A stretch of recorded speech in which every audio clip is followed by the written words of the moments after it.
তিনি বলেছেন যে বিএনপি ক্ষমতায় গেলে প্রত্যেকটা পরিবারের প্রত্যেকটা মাকে একটা করে ফ্যামিলি কার্ড দেয়া হবে, যে ফ্যামিলি কার্ডে কম বেশি ২৫০০ টাকা জমা হবে তার অ্যাকাউন্টে এবং তিনি তার প্রয়োজন অনুযায়ী খরচ করবেন প্রত্যেক মাসে। তাহলে মোটামুটি মাকে যদি পরিবারের ২৫০০ টাকার ব্যবস্থা প্রতি মাসে করা হয় তাহলে ওই পরিবার মোটামুটি সচ্ছল হয়ে যাবে না?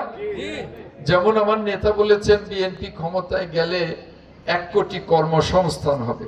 তো ১ কোটি কর্মসংস্থান যদি হয় তাহলে বাংলাদেশে ১ কোটি বেকারের যদি কর্মসংস্থান হয় বাংলাদেশে বেকার সমস্যার সমাধান হয়ে যাবে না? তাতেও কিন্তু আমরা সচ্ছল হয়ে পড়ব।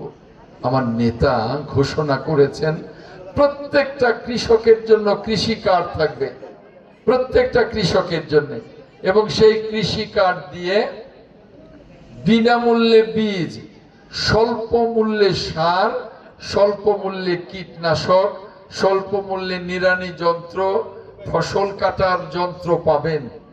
তাহলে কৃষক সচ্ছল হয়ে পড়বে না? এরকম একগুচ্ছ পরিকল্পনা নিয়ে বিলেত থেকে ফিরেছেন আমাদের দেশ নায়ক তারেক জিয়া। তিনি বলেছেন যে আমি বাংলাদেশকে উন্নত রাষ্ট্রে পরিণত করবার জন্য মহাপরিকল্পনা নিয়ে এসেছি, আপনারা শুধু ধানের শীষে ভোট দিয়ে আমার হাতকে শক্তিশালী করুন।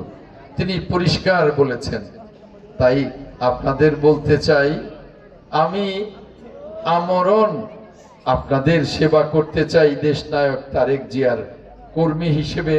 আপনাদের প্রত্যেকটি পরিবারের সচ্ছলতা যাতে ফিরে আসে, যে পরিবারগুলো অসচ্ছল আছেন, আমি বলবো না এখন যে সকলেই অসচ্ছল আছেন, আমাদের তো গরিব দেশ, অনেক জায়গায় তো অসচ্ছল পরিবার আছে, আছে না? যে পরিবারগুলো অসচ্ছল আছেন সেই পরিবারের সচ্ছলতা ফিরিয়ে আনতে আমার ক্লান্তিহীন পরিশ্রম থাকবে, ক্লান্তিহীন ভাবে আমি কাজ করব আপনাদের সেবক হিসেবে। আমি রাজনীতিকে এভাবে চিন্তা করি যে এমপিতে নির্বাচন হবে, এমপি হবে, মন্ত্রী হবে, সরকার হবে, শাসক হবে, এই ধারণাটাকে পাল্টে দিতে চাই। আমি মনে করি নির্বাচন হবে, এমপি হবে, মন্ত্রী হবে, সরকার হবে, দেশের জন্যে সেবক হবে, শাসক আর থাকবে না দেশে।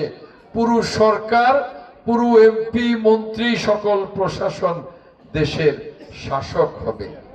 এই মনোবাসনা নিয়েই আপনাদের কাছে আমি এসেছি, আপনাদের দোয়া চাই। আর দুদিন পরেই যখন নির্বাচনের কথা বলা যাবে তখনই আপনাদের কাছে আবারও ধানের শীষে ভোট চাইতে আসব।